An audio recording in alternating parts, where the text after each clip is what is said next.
Professor het vandag gepraat oor die demografie van Afrikaans. Wat was die kern van die lesing gewees? Dit het gegaan oor die huidige stand van Afrikaans as huistaal en dan die faktore wat die toekoms gaan beïnvloed. Wat die huidige stand van die huistaal is dit verbasend stewig nog onder wit mense. En in die land as geheel, onder alle groepe, praat 4,7 miljoen Afrikaans aan huis.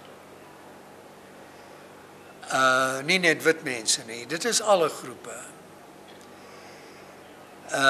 Meer praat dit en 'n ander taal in die huis, amper 7 miljoen. So amper 7 miljoen huishoudings gebruik Afrikaans binne in die huis gereeld. En as dit kom by lees in Afrikaans, dan is dit amper 12, dit is in feite 12 miljoen mense wat in Afrikaans lees, binne Suid-Afrikaanse huishoudings.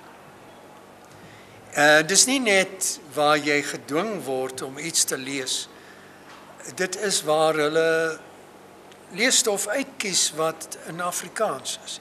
So ek dink hierdie dui op 'n taamlike stewige basis, maar daar is verskeie faktore wat die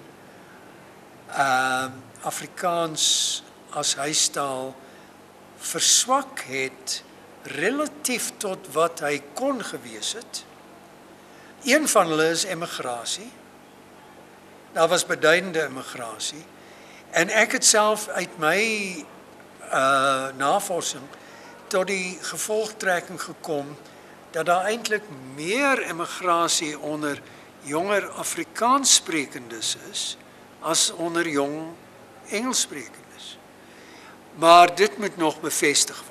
Ek kan dit nie dis nie 'n afdoende bevinding op hierdie stadium.